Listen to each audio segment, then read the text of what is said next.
Brother, आप लोग कैसे हो? मेरा न्यू वीडियो में आप लोग का वेलकम है। फिर एक धमाका संग लेके आ चुका हूँ आप लोग के बीच में। जो भाई मेरे गाना को सुनता है तो लाइक कीजिए, कमेंट कीजिए, सब्सक्राइब करना ना भूले, अधिक से अधिक शेयर कीजिए ताकि भाई को नोटिफिकेशन मिल सके। यह एक सरस्वती पूजा के पर लिखा हुआ सॉन्ग है जो आने वाला है सरस्वती पूजा, उसी के लिए हम गाना यह लिखे हैं। और यह अमरजीत अकेला के ट्रैक पर लिखा हुआ सॉन्ग है, दर्द भरा सॉन्ग है 2024 का। जो मेरा यूट्यूब पर लाइन बाई लाइन गाना सुनिए। चलिए आप लोग इस गाना को मुखरा सुनाते हैं लाइन बाई लाइन। सुन रे माई कहिया किस्मत बदले, यह ऊपर के लाइन है। सुन रे माई कहिया किस्मत बदले, बड़ी दुख में बानी इस सरस्वती माई। चलिए यहाँ से हम चालू करते हैं गाना को। यह तल सुनाए, यहाँ पर यह मुखरा सुनाते हैं।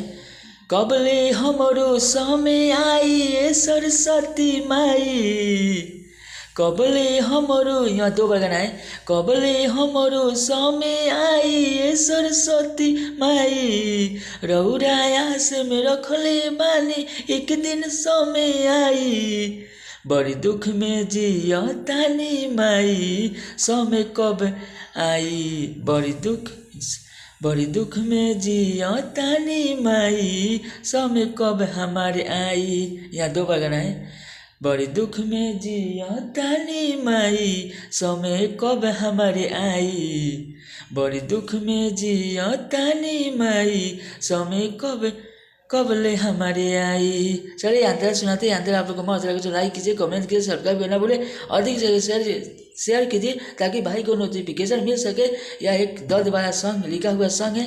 चलिए अंतर। जेकरा के चाहेलू जिंदगी सवार देलू, हंस के सवारी कके हरदम रहेलू। यहाँ दो बार गाना है, गाना को आंध्रा को। जेकरा के चाहेलू जिंदगी सवार देलू, हंस के सवारी कके हरदम रहेलू, विद्या की विधाता हो बिना वाली माई। यहाँ दो बार गाना है। विद्या की विधाता हो बिना वाली माई, बड़ी दुख में जिया तानी माई समय कब हमारे आई, बड़ी दुख में जिया तानी माई समय कब हमारे आई।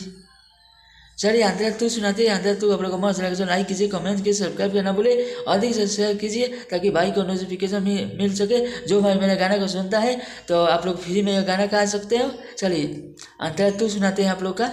आंध्रा तू सुनिए।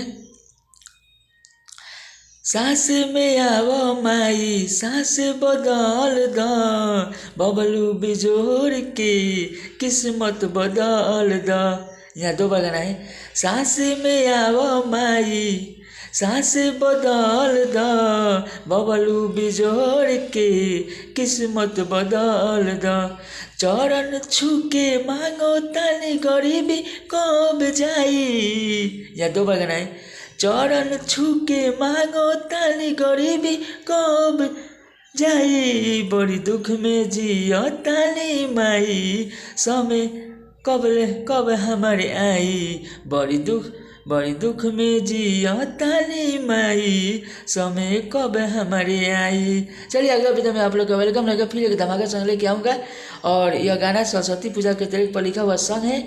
सरस्वती पूजा का गाना है यह। आप लोग ये गाना को सुन सकते हो। लाइक कीजिए, कमेंट कीजिए, शेयर कीजिए।